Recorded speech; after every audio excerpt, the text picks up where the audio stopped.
नमस्कार, welcome to career 247। मैं हूं Prashant Dhawan. Now Donald J Trump US president ने ईरान के सामने अपनी डिमांड ओपनली रख दी है, पूरी दुनिया के सामने खुलकर बोला है, मुझे चाहिए अनकंडीशनल सरेंडर।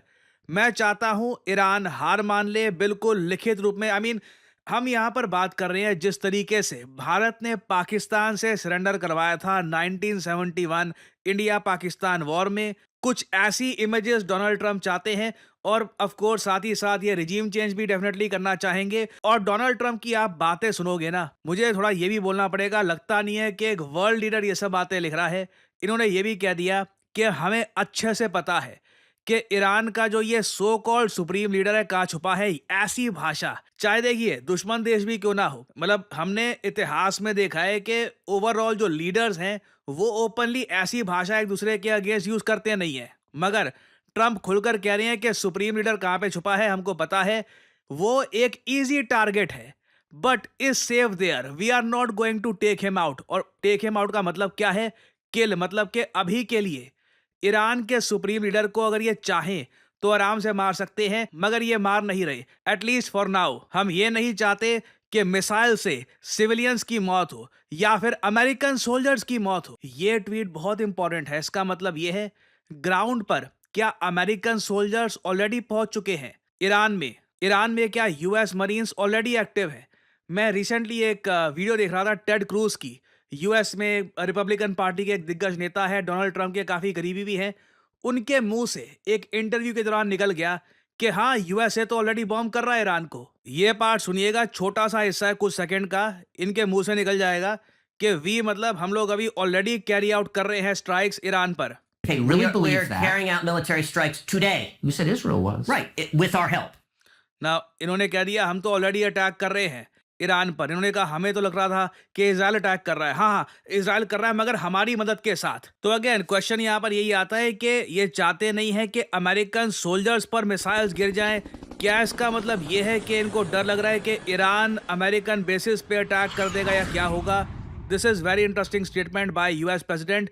और साथ ही साथ इन्होंने ये भी कह दिया, we now have complete and total control over the skies of Iran. अब ये वी जब कहते हैं, ऑब्वियसली ये यूएस इजराइल दोनों की ही बात कर रहे हैं। तो यूएस बहुत ज्यादा इन्वॉल्व है आज के समय। जो यूएस पहले कहानी बता रहा था कि नहीं जी हम इन्वॉल्व नहीं है, हमने कुछ अटैक नहीं किया, ठीक ठाक ये आज के समय इन्वॉल्व हैं। आगे ये भी कहते हैं कि ईरान के स्काई ट्रैकर्स और डिफेंसिव इक्विपमेंट काफी अच्छे थे, मगर अमेरिकन मेड डिफेंस इक्विपमेंट के सामने कुछ टिकता नहीं है। Nobody does it better. और अगर यहाँ पे आप सोच रहे हैं कि ट्रंप की जो स्टेटमेंट्स है काफी चिंताजनक है, अगर चाइना और रशिया कूद पड़े ईरान की हेल्प में तो क्या होगा? वेल, अभी के लिए वैसे मैं आपको ये बता दूं, एज ऑफ नाउ जब मैं वीडियो रिकॉर्ड कर रहा हूँ, फ्यूचर का मुझे पता नहीं, कुछ अगर मेजर चेंजेस होते हैं, बट अभी के लिए लग रहा है रशिया ने हाथ छोड़ दिया ईरान का। यहीं तक था सफर अपना। इन्होंने जब तक मतलब missile defence systems, primarily S-300 missile defence systems, उसके अलावा मिग विमान वगैरह ये सब दे रखे थे ईरान को, बट उसके बियॉन्ड रशिया इस वक्त कुछ करता दिख नहीं रहा। रशिया के कोई सोल्जर्स ईरान को बचाने के लिए नहीं आ रहे। जिस तरीके से रशिया ने सीरिया को बचाया था यूएसए से बराक ओबामा के टाइम में, ईरान को बचाने के लिए रशिया नहीं आने वाला। इधर आप देख पाओगे इस पर बहुत सारे आर्टिकल्स लिखे जा रहे हैं आज के समय कि रशिया हेजिटेट क्यों कर रहा है ईरान की हेल्प करने से। ना अगेन देखिए, हो सकता है कि आप ऐसे कुछ लोग कहें, देखिए रशिया ने जब सीरिया को बचाया था साल 2016-17 के आसपास, उस वक्त का टाइम अगर हम देखें ना, तो रशिया यूक्रेन के साथ वॉर में उलझा नहीं हुआ था। स्थिति कुछ और थी, रशिया के पास ऑप्शंस थे, तो इन्होंने बशर अल असद की सरकार को बचा लिया। मगर इस वक्त रशिया खुद उलझा हुआ है यूक्रेन के साथ। कैसे ये लोग ईरान की हेल्प करने के लिए आए? वेल, आप कह सकते हैं, बट स्टिल मेरा मानना यह है कि जब तेहरान पर ही बॉम्बिंग शुरू हो गई तो रशिया को कहीं ना कहीं ईरान की हेल्प करने के लिए कुछ हेल्प भेजनी चाहिए थी। इंटरेस्टिंगली अब अमेरिकन ये कह रहे हैं रशिया तो बिल्कुल बिजी है यूक्रेन में, रशिया लगता नहीं है कुछ करने वाला है, मगर चाइना हो सकता है यूएस और यूएस के एलाइज को स्ट्राइक करे। जी हाँ, वही चाइना जिसको लेकर ट्रंप स्टेटमेंट देकर आ गए हैं कनाडा में कि जी इनको G9 में डाल दो, G7 का विस्तार करो, रशिया को डाल दो और चाइना को डाल दो, G9 ग्रुप बना दो। वही चाइना के बारे में गॉर्डन चैंग, यूएस के बहुत ही इंपॉर्टेंट डिफेंस स्ट्रैटेजिस्ट, इन्होंने यूएस मीडिया को बताया है कि रशिया में स्ट्राइक कर सकता है यूएसए को through proxies after Iran setback. और मैं बिल्कुल एग्री करता हूं गॉर्डन चैंग की स्टेटमेंट से। आप अगर वेरियस जियोपॉलिटिकल रिपोर्ट्स देखोगे तो वहां पर ये इंडिकेशन मिल रही है चाइना कहीं ना कहीं इस वॉर में कूद जाएगा अगर सिचुएशन इसी तरीके से खराब होती रहती है, और स्पेशली ईरान के जो सुप्रीम लीडर हैं खमेनी, इनको अगर यूएस इजराइल डायरेक्टली टारगेट करते हैं।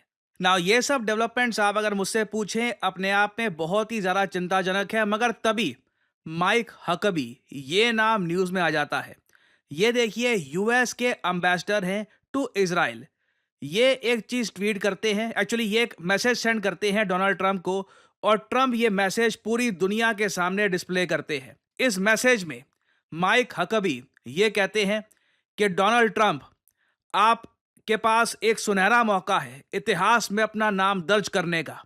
जिस तरीके से साल 1945 में प्रेसिडेंट हैरी ट्रूमन, उस वक्त यूएसए के जो प्रेसिडेंट थे वो हैरी ट्रूमन थे, उन्होंने बड़ा निर्णय लिया था जिससे सब कुछ बदल गया था। यहां पे आप देख पाओगे ये लिखा है, no president in my lifetime has been in a position like yours not since Harry Truman. तो ये कह रहे हैं बिल्कुल आपके पास एक बड़ा मौका है और मैं आप पे यकीन करता हूं आप एक बड़ा फैसला यहां पर करोगे। और इनको याद दिलाते हैं ये कि ऊपर जन्नत में कुछ आपको चुना गया था, तभी वो गोली से आप बच गए, बिल्कुल कोई डिवाइन इंटरवेंशन हुई थी।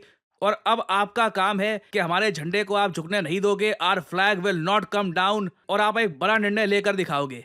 अब ये जो लोगों ने देखा यहाँ पर, सबने सर खुजाया और हिस्ट्री में लोगों ने कनेक्ट करके देखा कि यहाँ पे कहा क्या जा रहा है। देखिए हैरी ट्रूमन जो थे यूएस प्रेसिडेंट, इनको याद इसलिए रखा जाता है क्योंकि यही वो यूएस प्रेसिडेंट थे जिन्होंने अप्रूवल दे दिया यूएस मिलिट्री को कि जाओ जाकर एटॉमिक बॉम्ब गिरा दो हिरोशिमा नागासाकी पर। और उसके बाद जैसे आप लोग जानते हैं उसके कुछ टाइम तक ये जापानीज मिलिट्री ने थोड़ा बहुत संघर्ष दिखाया था, बट बहुत ही जल्द जापान ने इसके बाद सरेंडर कर दिया था और वर्ल्ड वॉर टू का अंत हो गया था ना। क्वेश्चन यहाँ पर यही आता है कि हैरी ट्रूमन 1945, ये तो सीधा जापान पर एटॉमिक बॉम्ब गिराने से पहले तक की बात है, और कई अमेरिकन आप देखोगे इस बात को हाईलाइट भी कर रहे हैं सोशल मीडिया पे आज के समय। क्या ट्रंप के जो सलाहकार हैं ट्रंप को ये कह रहे हैं कि अब न्यूक्लियर वॉर करी दो यहाँ पे, न्यूक्लियर बॉम्ब गिरा ही दो यहाँ पे ईरान पर, या अगर ये कह रहे हैं कि न्यूक्लियर बॉम्ब मत गिराओ, ऐसी बॉम्बिंग करो कि दुनिया बस दंग होकर देखे और एक बार को सब लोग हाथ जोड़कर कहें कि बस अब और वायलेंस मत करो, बहुत हो गया। और जो अभी यूएसए और इजराइल के प्लान्स है, लग रहा है कि तेहरान और ईरान के बाकी शहरों की बॉम्बिंग और ज़रा बढ़ने वाली है। ट्रंप बहुत ही जल्द खुद एक बड़ी स्टेटमेंट देने वाले हैं ईरान से रिलेटेड, मोस्ट प्रोबेबली आज दिन के टाइम में या फिर रात के टाइम में ये स्टेटमेंट आ ही जाएगी। और अब क्वेश्चन यही है कि डोनाल्ड ट्रंप क्या बड़ा फैसला लेने वाले हैं ईरान के बारे में, क्योंकि जो इनकी डिमांड है अनकंडीशनल सरेंडर की, ये तो देखिए यूजुअली तभी होता है जब, मतलब हमारे केस में अगर एज इंडियन मैं बात करूं, हमने पाकिस्तान को दो हिस्सों में तोड़ दिया था, तो ये ऐसा हुआ था। When you literally break a country, मतलब पाकिस्तान की आधी आबादी इन लोगों ने खो दी थी 1971 में, कुछ वैसा अगर होता है तो ही ये कंट्री कहता है कि ठीक है हम अनकंडीशनल सरेंडर कर रहे हैं। और उसके बाद वेस्ट पाकिस्तान में भी हमने काफी डैमेज कर दिया था इन लोगों को। तो क्या यूएस एक एक्स्ट्रॉर्डनरी अटैक करने वाला है ईरान पर? क्या ट्रंप का प्लान यही है कि मैं ईरान को ऐसा डैमेज करूंगा कि बस अब इनका मनोबल टूट जाएगा, ये लड़ना ही छोड़ देंगे? और अब देखो मुझे यहाँ पर ये भी ऐड करना पड़ेगा, इस रास्ते पर चलना बड़ा रिस्की होता है। अब यहाँ पे आप कहोगे रिस्क क्या है? मान लीजिए रशिया अचानक से जाग जाता है, पुतिन कहता है नहीं नहीं मैं बर्दाश्त नहीं करूंगा, ये सुप्रीम लीडर को कुछ नहीं होगा। अचानक से न्यूज आती है रशियन सोल्जर्स उतर रहे हैं ईरान में, चाइना के सोल्जर्स उतर रहे हैं ईरान में, सडनली ऐसी न्यूज आनी स्टार्ट हो जाती है। सरप्राइज मत होना अगर ऐसा हो जाता है तो, this can very much happen. और अचानक से डोनाल्ड ट्रंप को पीछे हटना पड़ता है। डोनाल्ड ट्रंप कहते हैं नहीं अब तो देखिए यहाँ पे चाइनीज रशियन सोल्जर ही मारे गए तो मामला कहीं और नहीं चला जाएगा। और उस सब के बाद ईरान बच जाता है यहाँ पे, अगर पूरी मुस्लिम वर्ल्ड का हीरो बन जाएगा ईरान। एक्चुअली जो भी एंटी यूएस फोर्सेस है ना, उनका पोस्टर चाइल्ड बन जाएगा ईरान, कि इजराइल यूएस समेत कई कंट्रीज ने ईरान को बर्बाद करने की कोशिश करी, कई सालों तक एफएटीएफ की ग्रे लिस्ट में रखा, फिर लिटरली बॉम्बिंग करनी स्टार्ट कर दी, न्यूक्लियर साइंटिस्ट मार दिए, तब भी ईरान झेल गया, सब कुछ झेल गया। तो this will be very interesting to सी।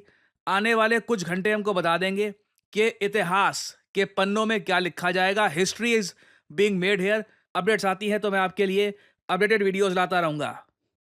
देखिए, मेरा मानना है अगर आज के समय आप आर्टिफिशियल इंटेलिजेंस का इस्तेमाल नहीं कर रहे काम में, तो आप किसी और ही युग में जी रहे हैं, क्योंकि एआई की मदद से आप बहुत सारी जॉब्स कर सकते हैं, आप बहुत सारा पैसा कमा सकते हैं, अपने आप को अपस्किल कर सकते हैं। फॉर एग्जाम्पल, अगर मान लीजिए मैं दिखाना चाहता हूँ कि कैप्टन अमेरिका ये मुंबई के किसी बिजी स्ट्रीट में वड़ा पाव खा रहा है और उसके ऊपर एक बहुत ही अट्रैक्टिव टेक्स्ट में लिखा है यमी, तो मैं आसानी से कर सकता हूँ सही प्रॉम्प्ट डालकर। और इधर आप लोग देख सकते हैं, it was just that easy. इसके बहुत सारे वेरिएंट आप बना सकते हैं। अगर मैं चाहूँ कि इस इमेज को मैं मूव करवाना चाहूँ, तो इस तरीके से, जैसे कि अपनी स्क्रीन पे आप देख पा रहे हैं, मैं बहुत सारे जनरेटिव एआई सॉफ्टवेयर की मदद से इस इमेज को मूव करवा सकता हूँ, एक स्टोरी क्रिएट कर सकता हूँ। I can pretty much do anything. और ये सिर्फ एक छोटा सा, आई मीन एक बहुत ज़्यादा छोटा सा एस्पेक्ट है जनरेटिव एआई का।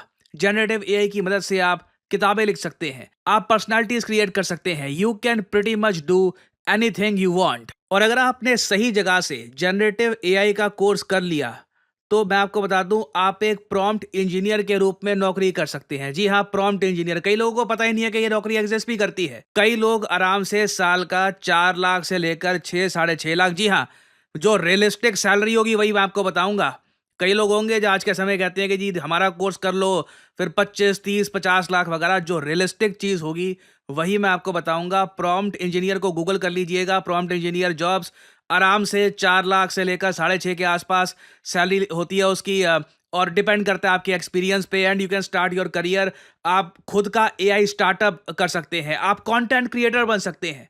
आप लोगों ने मुझको देखा है, मैं कंटेंट क्रिएशन में एआई का कितना इस्तेमाल करता हूं, आप सबको पता है। तो अगर आप जनरेटिव एआई को प्रोफेशनल तरीके से सीखना चाहते हैं, लाइव क्लासेस से, कि जहां पे आपके सामने टीचर हो, आप टीचर से सवाल पूछ पाओ कि जी ये प्रॉम्प्ट ऐसे क्यों डाला है, ये प्रॉम्प्ट में ये चीज़ अगर मैं ऐड करूं तो रिजल्ट ऐसे क्यों आता है, ये सब चीज़ें आप समझना चाहते हैं, तो करियर 247 का जनरेटिव एआई कोर्स हमने कर दिया है लॉन्च। आपको सिंपली क्या करना है, वीडियो के कमेंट सेक्शन में जाइए, यहाँ पे आपको लिंक मिल जाएगा, our generative AI for all. Now ध्यान दीजिएगा, इस कोर्स का नाम हमने स्पेसिफिकली रखा है जनरेटिव एआई फॉर ऑल। आप एक बिगिनर हैं, आपकी अभी तक नौकरी लगी नहीं है, आप नौकरी कहीं पर कर रहे हैं, खुद को अपस्किल करना चाहते हैं, कंटेंट क्रिएटर हैं, बेसिकली आप किसी भी स्टडी में आते हैं, तो करियर 247 का जो ये जेन एआई फॉर ऑल है, ये आपको काफ़ी हद तक हेल्प करेगा। और इस पूरे प्रोग्राम के एंड में ना, खुद का एआई स्टार्टअप आप कैसे बना सकते हैं,